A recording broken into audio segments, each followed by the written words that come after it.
Este día vamos a leer Apocalipsis capítulo 2, verso del 8 al 11. Esta es una de las cartas a las 7 iglesias que nos enseña Apocalipsis.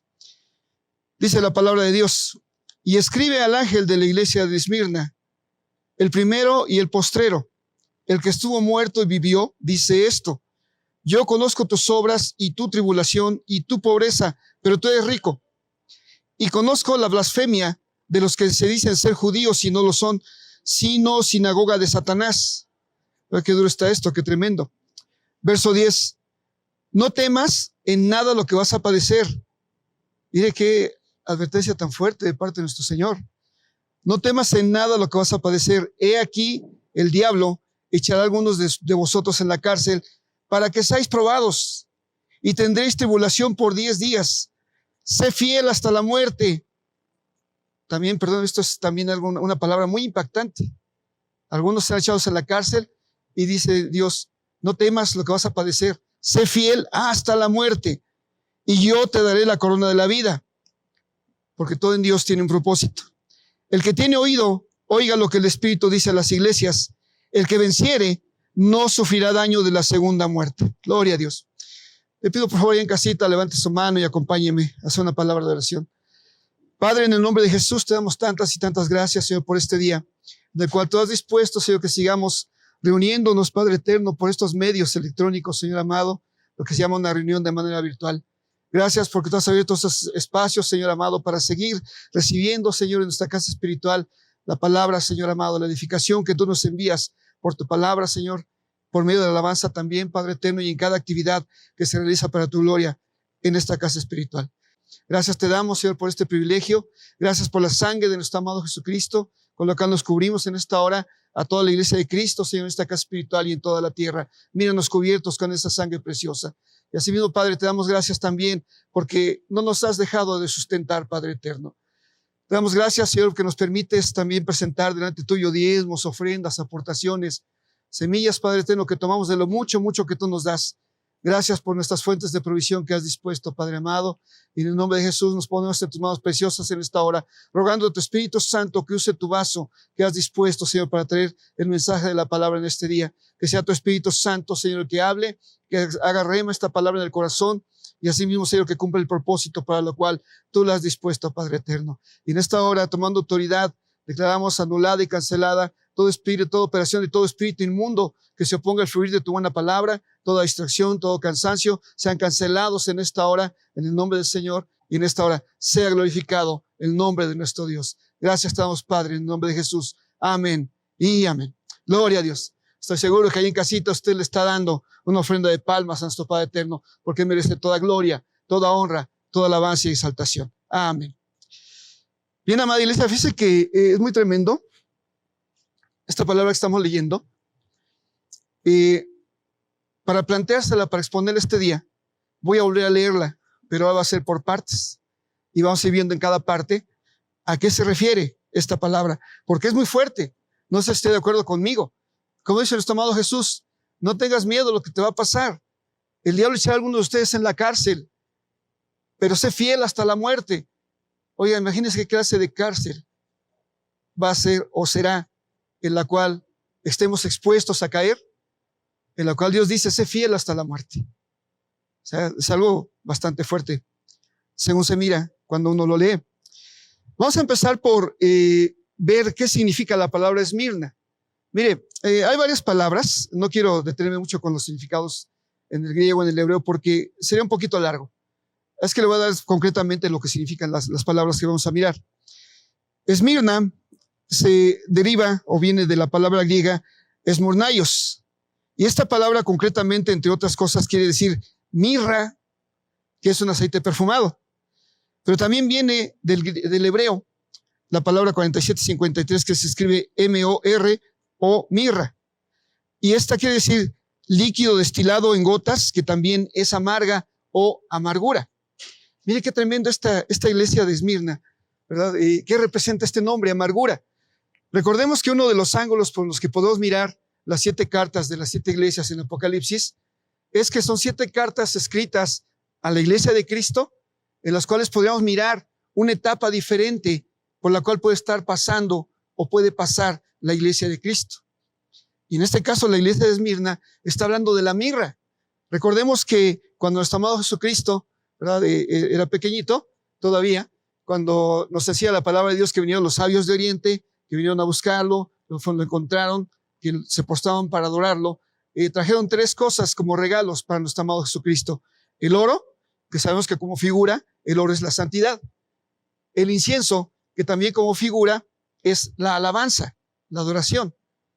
Y la mirra, que representa como figura la capacidad que Dios nos está dando, o que Dios le dio a nuestro amado Jesucristo, para soportar la aflicción. Y mire qué tremendo entonces que la iglesia de Esmirna, su nombre que quiere decir mirra, es una iglesia que tiene capacidad para soportar una aflicción o las aflicciones que sean necesarias. ¿Por qué le digo esto? Porque recuerde, como dice la palabra de Dios, recordemos que todos los que amamos a Dios, todas las cosas nos llegan para bien. Y al decir todas las cosas, esto implica que aún las cosas dolorosas tienen un propósito de parte de Dios para nuestra vida y no es el de destruirnos. La palabra de Dios dice que Él no envía pruebas más allá de nuestras fuerzas. Tal vez enviaría una prueba más fuerte que nuestras fuerzas, como le pasó al apóstol Pablo, que alguna vez lo comentamos, en la cual dice: no ignore lo que nos pasó en Asia, que enfrentamos una prueba más grande que nuestras fuerzas, y fue tan fuerte al grado de que nosotros mismos pensamos que hasta ahí llegamos, que ya íbamos a morir. Pero esto lo declaramos para glorificar a Dios, sabiendo y creyendo que Él, aún si es su buena voluntad, nos puede resucitar de entre los muertos. Entonces esto habla de fortaleza, de una convicción, de una fe, la cual va a ser puesta a prueba. Entonces, de entrada, esta iglesia de Esmirna habla de una etapa en la cual la iglesia va a sufrir o está sufriendo. Y pues obviamente en estos días que estamos viviendo, es obvio, ¿verdad? Sabemos que esta plaga llamada coronavirus, que está azotando al mundo, que está afectando a la iglesia de Cristo también, está causando muchos quebrantos, está causando mucho dolor, está causando tal vez que algunas hermanos, hermanas en Cristo hasta lleguen a desanimarse de este camino. Pero bueno, vamos avanzando para ir desentrañando este pasaje. Entonces, ese es el significado de Esmirna. Ahora, es importante, ¿verdad? Como dice nuestro amado Jesús, el primero y el postrero, el que estuvo muerto y vivió, dice esto. Mire, ¿por qué nuestro amado Jesucristo habla esto en esta carta? Él nos está dando ánimo en esta palabra. Nos está diciendo: mira, yo estuve muerto y resucité. Y yo, que estuve muerto y resucité, te digo esto, refiriéndose a la iglesia. Le dice: yo conozco tus obras, es decir, en qué estás ocupado. Y hoy en día, con estas situaciones que estamos atravesando, ¿en qué está ocupada la iglesia de Cristo? Obviamente somos afectados, sufrimos, externamos y expresamos ese dolor, esas dolencias, esos sufrimientos, y eso no es malo. El problema es, ¿nos estamos dedicando solamente a eso? A estarnos quejando, a estarnos lamentando, a estar pensando, a veces tal vez hasta cuestionando a Dios y pensando: Señor, ¿qué es lo que sigue? Dios nos está mirando en qué estamos ocupados como iglesia. Y le dice: conozco tus obras y tu tribulación. El Señor sabe qué es lo que estamos sufriendo. El Señor sabe qué es lo que nos está afligiendo. El Señor está mirando qué es aquello que nos causa dolor. Y obviamente, ya lo hemos comentado en otras oportunidades, tal vez haya momentos en los cuales llega a ser tal el sufrimiento que hay personas que pueden decir: si al menos alguien supiera lo que yo estoy sufriendo. Pero recordemos que el libro de los Salmos dice: mi alma se alegró porque Jehová conoció mis aflicciones. Entonces, si alguno de nosotros en algún momento ha pensado: Señor, ¿cómo quisiera que alguien supiera lo que estoy sufriendo? Mire, la palabra de Dios dice: yo sé lo que estás sufriendo, yo estoy mirando tu alma, yo estoy viendo aquello, qué es lo que se está poniendo en esa situación de sufrimiento. Es que Dios, nuestro Padre, no ignora lo que estamos atravesando. Asimismo dice: y conozco tu pobreza, pero tú eres rico. Mire qué tremendo esto, podría parecer un poquito contradictorio. Pero mire, la palabra pobreza en el griego es una palabra que se escribe toheia. Esta palabra quiere decir mendicidad o ser mendigo.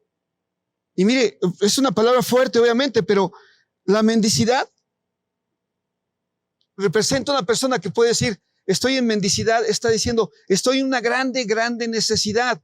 Y las necesidades no solamente son lo material, no solamente es que alguien diga, es que no tengo dinero, es que no tengo para solventar mis necesidades. No solamente eso, representa una grande necesidad. Y mire, recordemos que en las bienaventuranzas, ¿verdad?, dice la palabra de Dios cuando Jesús habla y dice, bienaventurados los pobres, pero en espíritu.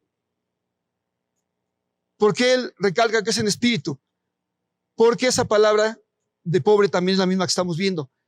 Representa un estado de mendicidad. Y mire, una persona que está en ese estado de mendicidad es capaz de hacer cualquier cosa con tal de lograr satisfacer sus necesidades. No sé si usted ha visto tal vez gente en la calle, ¿verdad?, que anda pidiendo dinero, gente que se sube, por ejemplo, al transporte público, y empieza a decirle a la gente, por favor, ayúdeme, mire, si trae usted tal vez no una moneda, pero algo de comer, algo de beber, se lo recibo, porque tiene una necesidad y está viendo la manera de satisfacer esa necesidad. Entonces Dios dice, yo veo tu pobreza, que tú dices que eres pobre, pero eres pobre porque yo te puedo mirar pobre porque estás demostrando que tienes una necesidad tan grande. Ahora, ¿una necesidad de qué? Obviamente, una necesidad de Dios, de la presencia de Dios. Y que así como aquellas personas en ese estado de mendicidad son capaces de hacer cualquier cosa para obtener lo que necesitan, también nosotros tenemos ese ejemplo, la oportunidad de buscar a nuestro Padre eterno cada día, de buscarlo en oración, en la alabanza y de decirle, Padre, te necesito, mi familia te necesita, la iglesia te necesita, Padre, nos declaramos débiles, nos declaramos, Señor amado, que no podemos nosotros, que te necesitamos, bendito Padre eterno. Tú eres nuestra necesidad, tú eres nuestra fortaleza, nuestro punto de auxilio. Entonces Dios está mirando esa necesidad que tenemos de Él y le dice, pero tú eres rico. Y la palabra rico aquí es una palabra que se traduce como un estado de abundancia. Nosotros como iglesia de Cristo, como hijos de Dios, ¿de qué podemos estar abundados? Pues del Espíritu Santo, de la palabra de Dios. Dice la Biblia que de lo que abunda en el corazón, de eso habla la boca. Si nuestro corazón abunda la palabra de Dios, vamos a hablar la palabra de Dios. Si abundan cosas malas, vamos a hablar cosas malas. Es que Dios está mirando nuestra condición. ¿Qué tanto necesitamos de Él y qué tanto nos llenamos, abundamos verdaderamente de Él en nuestra vida? Y sigue diciendo, y conozco la blasfemia de los que se dicen ser judíos y no lo son. Qué tremendo, mi hermano. Mire, esta palabra blasfemia tiene un significado muy, muy fuerte, muy terrible. Esta palabra blasfemia quiere decir vilipendiar. Y este término vilipendiar quiere decir despreciar o tratar con desprecio, pero dice específicamente contra Dios. Oiga, Dios está mirando entonces en medio de la iglesia gente que blasfema contra Él, gente que habla mal de Él, que se dicen ser judíos y no lo son. Te vamos a ver a qué se refiere con ser judío. Pero mira qué tremendo que entonces en la iglesia, en medio de esta etapa de amargura, habrá personas que en lugar de buscar a Dios, hasta se ponen en contra de Él, hasta hablan mal de Dios, hasta empiezan, tal vez Dios ya nos abandonó, tal vez no era cierto, todas las promesas que escuchamos cuando nos convertimos, tal vez Dios no ayuda a todos como dice su palabra, que Él no hace acepción de personas. ¿Por qué pensamos así, mi hermano? Pero desgraciadamente pasa, tristemente pasa en la iglesia. Ahora, dice, los que se dicen ser judíos. Pero esta palabra de judío, mire, en el griego se refiere a la nación de Israel, al pueblo judío. Pero esta palabra judío viene del hebreo, la palabra Yehudá. Y recordemos que la palabra Yehudá se refiere simplemente y concretamente a la alabanza a Dios, a adorar a Dios, a exaltarlo, a celebrarle fiesta, ¿verdad? A glorificarlo, a derramarnos delante de su presencia hasta con llanto, si sale de nosotros verdaderamente con sinceridad. Entonces Dios está diciendo, mira, estoy viendo entre ti gente que se pone en contra mía, que se dicen judíos, es decir, se dice que se llenan de mí, de mi alabanza, que se llenan de mi presencia, de mi espíritu, que me buscan, que quieren conocerme, pero esos no son verdaderamente judíos. Y más fuerte que les dice, son sinagoga de Satanás. Sinagoga, concretamente quiere decir una asamblea, una congregación. Es decir, Dios está mirando y dice, estoy viendo cómo en medio de ti hay personas que se juntan para hablar mal de mí. Son como un templo. Si nosotros como hijos de Dios somos templo para el Espíritu Santo, estos son como un templo para Satanás. ¿Y por qué? Porque Satanás, concretamente, quiere decir que es, se lo voy a leer aquí, dice, el acusador. Imagínense gente cristiana juntándose nada más para estar hablando mal de otros, para estar murmurando, para estar acusando. Significa oponente. Esta palabra ya viene del hebreo de la palabra Satán, así se escribe. Significa oponente, opositor, el archienemigo de lo bueno. Mire qué tremendo, qué triste. Que Dios mire gente que se dice soy cristiano y se opone a Dios y se junta con otros para hablar mal de Dios, se junta con otros para estar murmurando, para estar acusando, para estarse oponiendo a las cosas buenas que Dios tiene para nosotros. Entonces, mi hermano, es bueno ir meditando. Cuando empezó este asunto de esta plaga que estamos viviendo, ¿en qué condición estábamos espiritualmente hablando? Y papá Víctor lo llegó a comentar en un principio de esta plaga, ya un poquito avanzada, él expresó su preocupación diciendo, a mí lo que me preocupa verdaderamente es en qué condición va a estar la iglesia ahorita por causa del confinamiento, número 1, y número 2, en qué condición va a estar después de que se acabe esto. Así como dijo nuestro amado Jesucristo, cuando venga el Hijo del Hombre hallará fe en la tierra. Cuando pase todo esto que estamos mirando, esta plaga, que es una de las que van a azotar al mundo, pero cuando haya un tiempo, tal vez un tiempo de relax, por decirlo así, que se acabe la emergencia de esta plaga, ¿en qué condición vamos a estar como iglesia de Cristo? ¿Qué vamos a hablar? ¿Qué vamos a estar dando testimonio? ¿Dios estuvo conmigo o Dios me abandonó? Ah, no, porque falleció un amigo mío, un pariente mío, un hermano mío en Cristo, y esto me causó dolor.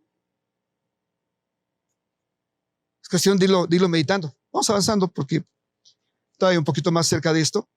Pero qué tremendo, ¿verdad? Es que tal vez muchos hermanos, hermanas en Cristo, siendo que empezamos bien la carrera, por causa de las aflicciones y los sufrimientos, se vuelven hasta sinagoga de Satanás, hasta asamblea de Satanás, de opositores a Dios.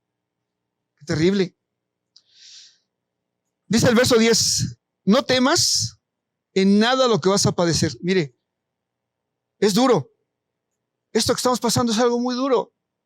No es algo sencillo, mi hermano.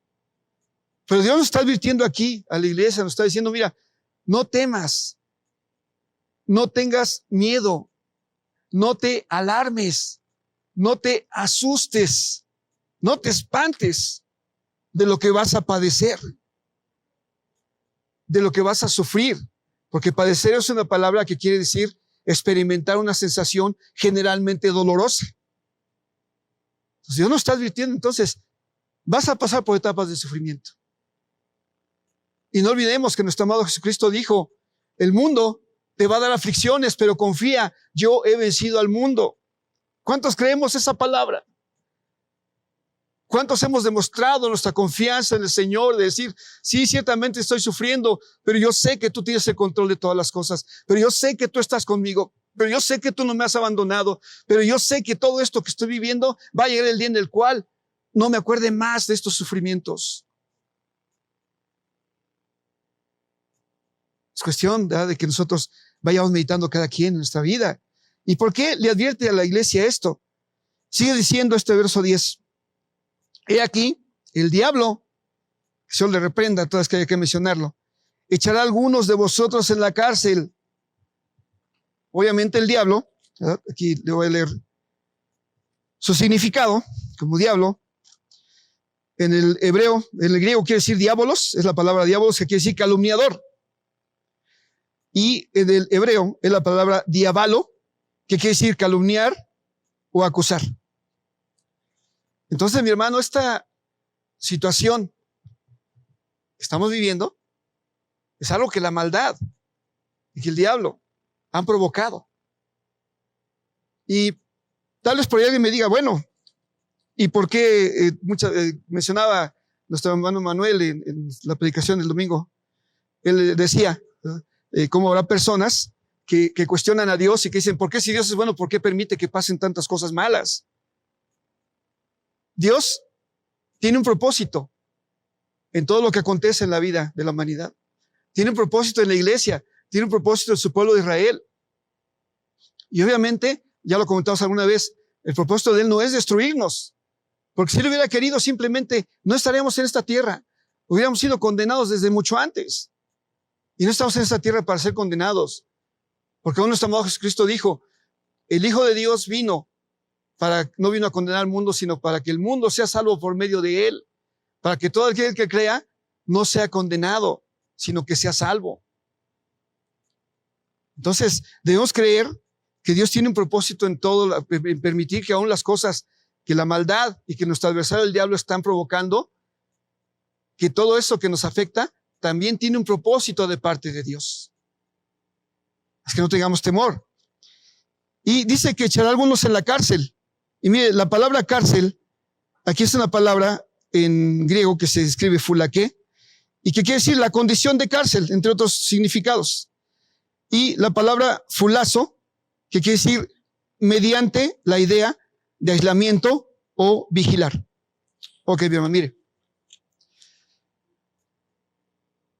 Este asunto de la cárcel podemos concebirlo de dos formas. Literalmente, porque también significa calabozo, también significa lugar de encierro, ¿verdad? Y también podemos verlo de manera espiritual. Porque aquí está esta otra palabra que leímos, dice, mediante la idea de aislamiento. Cuando una persona está en la cárcel, está aislada. Cuando una persona está en una cárcel físicamente, está limitada. No se puede mover más allá de las paredes en donde está. No puede hacer más allá de encontrarse con las rejas que ya no le permiten seguir avanzando. Y es duro pensar lo que voy a comentar, pero estas cárceles podrían ser hasta cárceles de enfermedad, hablando espiritualmente hablando. Porque una persona que está enferma también se siente limitada. Una persona que está enferma no puede hacer lo que quiera. Una persona que está enferma no puede hacer las actividades. Una persona que está, por ejemplo, mal de la columna, quisiera caminar, correr como los demás y no puede. Está en una cárcel, una prisión espiritual de enfermedad. Y esto no se limita solamente al aspecto físico. Vamos a ver el aspecto emocional.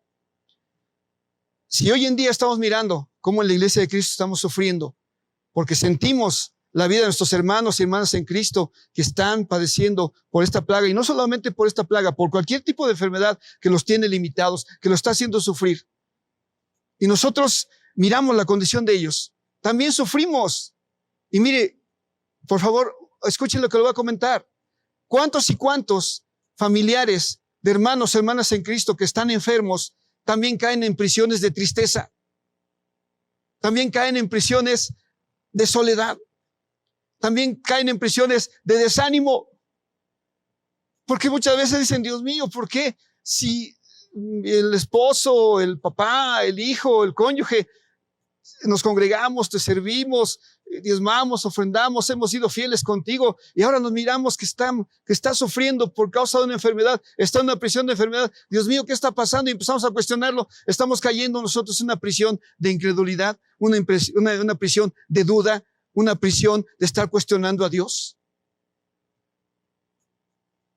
Y mire, perdóname la expresión, ¿verdad? Pero dentro de todas esas cosas dolorosas que nos pasan, se vale quejarse, se vale expresar nuestra tristeza, se vale expresar nuestra preocupación. Sí, amén. Nuestro Dios entiende perfectamente eso. Aún nuestro amado Jesucristo, recuerde, el Evangelio de San Juan habla acerca de la historia de Lázaro, cuando Jesús nuestro Señor fue a resucitarlo.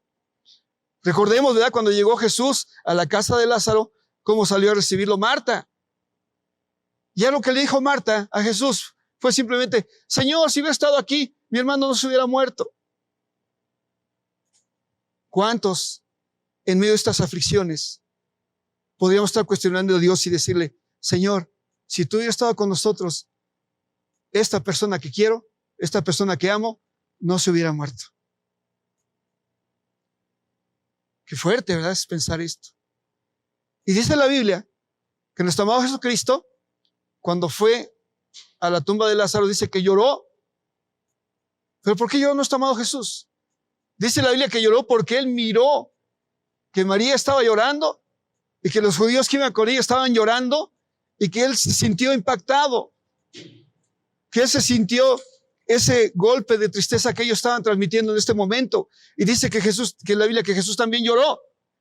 Yo le preguntaría, ¿él habrá llorado por tristeza?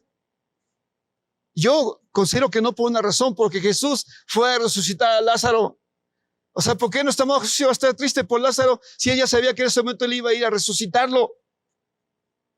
Yo creo que él lloró por mirar la condición en que estaban las personas alrededor de Lázaro. Porque todavía la palabra de Dios enseña que le dijo a Marta, le dijo, tu hermano va a resucitar. Y como Marta como que entendió y dijo, sí, Señor, yo sé que él resucitará en el día postrero, cuando resuciten los muertos. ¿No entendió entonces que Jesús le estaba diciendo, yo lo puedo resucitar? Porque él le dijo, el que cree en mí no morirá eternamente.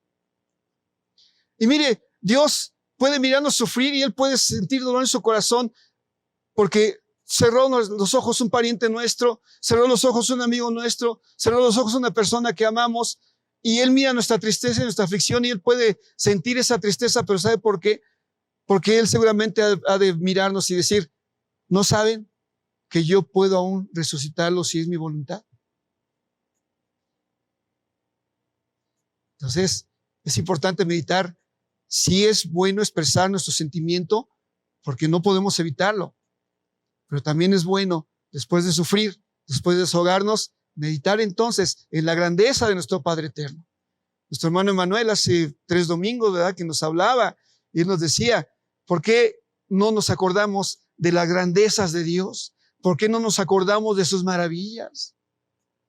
Y ciertamente nuestros hermanos y hermanas de intercesión que están en los grupos de oración, ellos podrían dar testimonio. Sí, ha sido triste saber que hermanos y hermanas en Cristo cerraron sus ojos, saber que personas por las cuales han estado orando cerraron sus ojos, pero también el gusto cuando se dice, por las oraciones les damos gracias porque mi hermano, mi tío, mi padre, mi mamá, mi hijo sanó. Dios, gracias a Dios, lo dieron de alta del hospital, ya está con nosotros, está convaleciendo, está mejorando. Gracias a Dios. Podemos expresar nuestro sentimiento de tristeza y quejarnos, sí, pero también no olvidemos las maravillas que Dios hace y lo que puede hacer en nuestras vidas. Ahora, es muy duro, ¿verdad? Porque sigue diciendo aquí en esta cita, echaré a algunos de vosotros en la cárcel para que seáis probados. Y mire, esta palabra probados quiere decir examinados. La Biblia dice, vuestra fe, más preciosa que el oro, que aun siendo perecedero, se purifica o se prueba por fuego. La fe también tiene que ser probada por fuego. La fe también tiene que ser probada en medio de las aflicciones. ¿Cuándo demostramos nuestra fe? ¿O cuándo nos acordamos de tener fe? Cuando, gracias a Dios, tenemos lo necesario en lo material, por ejemplo, y cuando viene una etapa de escasez, empezamos a quejarnos, ay Dios mío, ¿qué te hice? Ay Dios mío, ¿por qué ahora me está pasando esto? Son los momentos en los cuales debemos demostrar nuestra fe en nuestro Dios y Padre eterno. Entonces, estas cosas son para que seamos probados. Ahora, dice, tendrás tribulación, sufrimiento, por 10 días. Esto obviamente sabemos que es un tiempo que puede ser literal o que puede ser simbólico. Porque hay personas que tal vez han estado enfermas por esta causa o por otra causa ya más de 10 días. Pero la parte que resalta es la que sigue, dice el Señor, sé fiel hasta la muerte y yo te daré la corona de la vida. Mira, amada iglesia, es impactante pensar, meditar en esto. Sé fiel hasta la muerte. Sé fiel aún en el punto en el cual mires que estás en peligro de muerte. Permanece. No niegues tu fe. No niegues que yo tengo el poder y tengo el control de todas las cosas. No dudes de eso. Y mire, es duro cuando dice, sé fiel hasta la muerte. Obviamente, le repito, es triste cuando una persona amada hemos visto que ha dormido en esta etapa de esta plaga que está afectando al mundo. Principalmente por esa plaga, pero por otras causas también. Ha sido triste y ha sido doloroso también. Pero podríamos imaginarnos que, como dice la palabra, como estamos viendo en la palabra, esta persona que yo amo, que cerró sus ojos, que duerme ahora, estuvo en una prisión de enfermedad antes de cerrar sus ojos. Y el único que conoce el corazón verdaderamente del hombre es Dios. Nosotros podemos tener la tranquilidad de decir, esta persona que amo cerró sus ojos, pero siempre dio testimonio de que amaba a Dios, siempre dio testimonio de estar firme en sus caminos, siempre dio testimonio de tener fe, siempre habló la palabra de Dios, siempre nos dio ejemplo de ante las aflicciones orar y confiar en Dios. Eso nos da tranquilidad. Pero lo que nos debe dar mayor tranquilidad es esto que estamos leyendo. Que en esa condición de cárcel, de enfermedad, estuvo siendo observado. Y Dios miró el corazón. Y nosotros podemos pensar y tener ese consuelo de decir, Dios mío, estoy seguro que a esta persona que yo amo, que se fue, tú miraste que fue fiel contigo hasta la muerte. Es decir, tal vez en medio de su aflicción, tal vez muchas personas, ¿verdad?, que no tienen esta fe que Dios nos ha dado, en su aflicción pueden decir, ya estoy fastidiado, mejor me muero y ahí ya estuvo, ya no quiero estar sufriendo. Pero qué precioso es pensar que esas personas amadas, Dios miró su corazón fiel, confiando en Él, poniendo su vida en manos de Él y decir, Señor, duele, pero ¿sabes qué? Yo confío en ti, todo es para bien. Gracias, te amo, te bendigo y te exalto. Y los que estamos alrededor de ellos, los que estuvimos alrededor de ellos, que tal vez entramos en prisiones de aflicción, ¿por qué en lugar de cuestionar a Dios, nos podemos quejar, desahogar, sí, pero después de eso, adorar a Dios, alabar a Dios y darle gracias y decirle, Padre, yo sé que tú eres nuestra fortaleza, yo sé que tú eres nuestro pronto auxilio. Y sé que la verdadera fe que vence al mundo es la que tú nos has dado, la convicción de que el día que cerremos los ojos en esta vida terrenal, los volveremos a abrir delante de tu presencia, no para juicio ni condenación, sino para vida eterna contigo, en tu reino, con nuestro amado Jesucristo, con la iglesia. Y mire, tal vez ha habido testimonios que dice, gente que dice, sí, cuando estemos en el reino de Dios nos vamos a reconocer unos a otros. Yo no sé si eso vaya a pasar. Lo que sí le puedo decir es que Apocalipsis, capítulo 1, del verso 12 al 18, habla de la visión que tuvo el apóstol Juan de nuestro amado Jesucristo. Dice, no lo voy a leer todo, pero dice concretamente que el apóstol San Juan se volvió para ver la voz que le hablaba y dice, y en medio de los 7 candeleros vi a uno semejante al Hijo del Hombre, vestido de una ropa que llegaba hasta los pies y ceñido por el pecho con un cinto de oro. Su cabeza y sus cabellos eran blancos como blanca lana, como nieve, sus ojos como llama de fuego y sus pies semejantes a bronce bruñido, refulgente como en un horno y su voz como estruendo de muchas aguas. Mire qué visión tan impactante. No nos gustaría pensar, decir, Dios mío, ok, ya sufrí esta situación de mirar a esta persona que ha dormido. Pero yo tengo la fe que el día que yo esté delante de tu presencia, Señor, cuando deje esta tierra, nos volveremos a ver y llama la atención como dice el apóstol San Juan. Vi uno semejante. El apóstol San Juan estuvo con nuestro amado Jesucristo en esta tierra. Cuando él estuvo en esta tierra, él lo conoció físicamente y cuando él vio esa visión dice, era semejante, es decir, ya no era igual. Qué bonito va a ser cuando nos volvamos a encontrar con nuestro Padre eterno y podemos mirar a nuestros parientes. Sí, estuviste enfermo, te vi llorar, sufrir, desesperado, pero mira, ahorita estás hermoso, casi no te reconocía por lo hermoso resplandor que Dios ha puesto en ti, porque tienes un cuerpo renovado, un cuerpo glorificado, un cuerpo diferente. Ahora te ves lleno de vida. Gloria a Dios. Imagínense qué visión tan importante podemos tener de que vimos a una persona amada cerrar sus ojos, que borremos esa imagen de nuestra persona amada al cerrar sus ojos y mejor pensemos, pero el día que lo vuelva a ver, lo voy a ver diferente. lo voy a ver glorificando a nuestro Padre eterno en una condición diferente a la que dejó en esta tierra.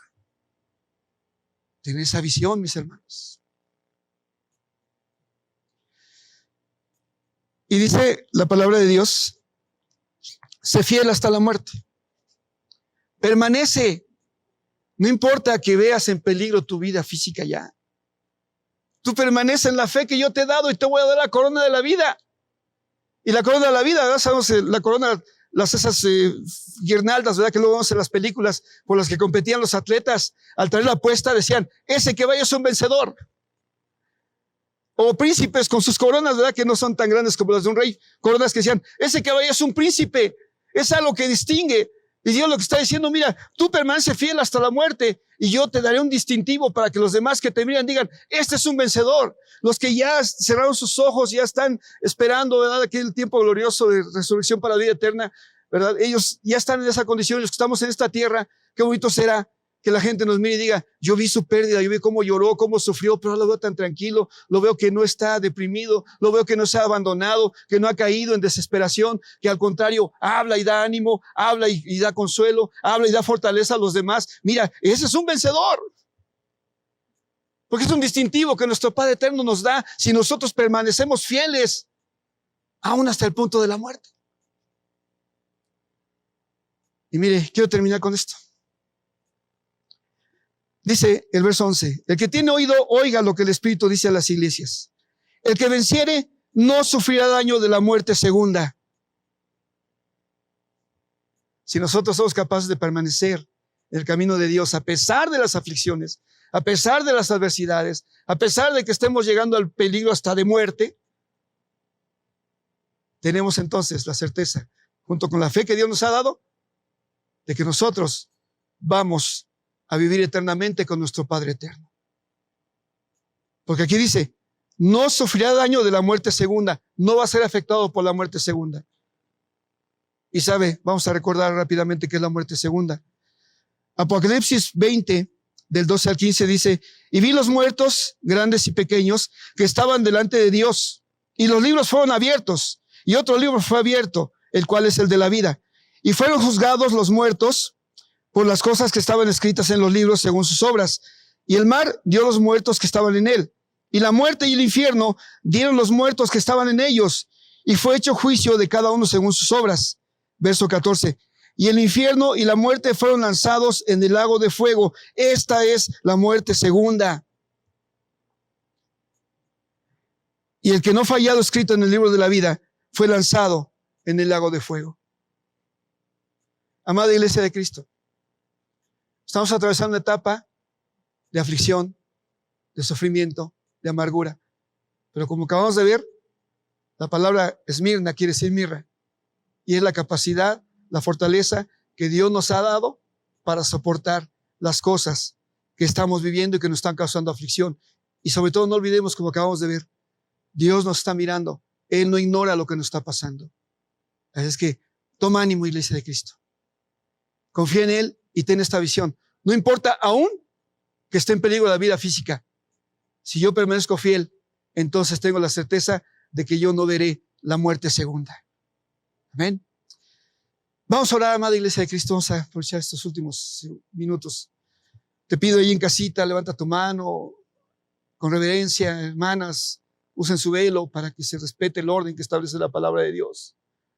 Padre, en el nombre de Jesús, te damos tantas y tantas gracias, Señor, este día, por tu buena palabra que nos has enviado, Señor.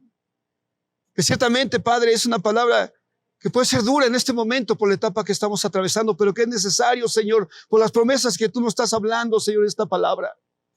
Ciertamente, como está escrito, lo acabamos de ver, tú conoces la condición en que estamos. Tú sabes, Señor, lo que estamos sufriendo. Tú sabes lo que nos está afligiendo, Señor amado. Tú sabes qué pensamos, qué sentimos y las luchas que estamos teniendo, los que permanecemos todavía en esta tierra, Padre, al ver, Señor, sufrir a personas amadas alrededor nuestro, Padre eterno, que han sufrido inclusive hasta la muerte física. Padre, te pedimos en esta hora, danos fuerza, mi Dios. Que tu Espíritu Santo, Padre, nos visite cada día y nos recuerde esta palabra, Padre, que si nosotros somos fieles hasta la muerte, nosotros recibiremos una recompensa. Tú nos darás un distintivo, Señor, para que los demás alrededor nuestro vean que somos vencedores en ti, vencedores en nuestro amado Jesucristo. Que mientras estemos en esta tierra, Padre, tú, Señor, estarás con nosotros y que no nos vas a abandonar, mi Dios. Padre, bendice a la iglesia de Cristo. Tu Espíritu Santo visite a todos aquellos y aquellas que están sufriendo enfermedad, no solamente por esta plaga del coronavirus, sino por toda enfermedad que les esté afectando, Padre.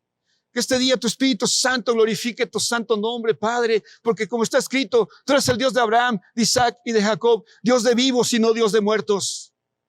Glorifícate, Padre, en nuestras vidas.